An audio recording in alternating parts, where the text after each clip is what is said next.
Cherry orchards across the region are close to picking their best fruit to put forward at next week's annual cherry auction. Funds raised from the best box this year helping Little Wings transport seriously ill children to medical appointments. It's been a difficult couple of years for Renee and her little boy Kobe. Last year, Kobe was diagnosed with cancer in the eye, a shock for the family. You grow up trying to protect your children as much as you can, and hearing that news it's just like the world had stopped. Immediate treatment was needed at Westmead Children's Hospital, a more than 4-hour trip from his home in Grenfell, a journey made possible by Little Wings. Even though we've lost a little bit of Kobe, we've still got our family, and that's the main thing for us. Back out on the cherry farm with his family, a tradition that Kobe used to do before he got sick.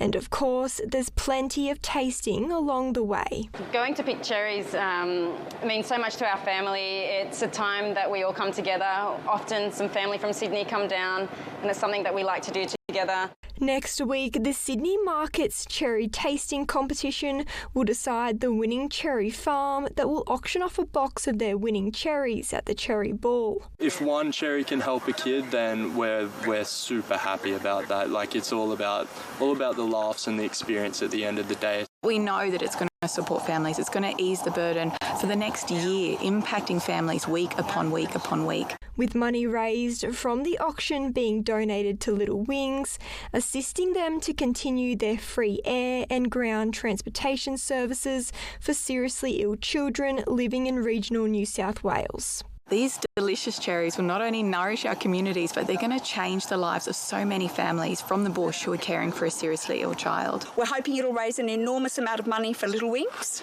The Sydney Market's Cherry Ball will be held on November 30. Meg Claridge, Win News. The latest snapshot of Griffith's productivity and growth indicates more residents are leaving the city than there are newcomers moving in.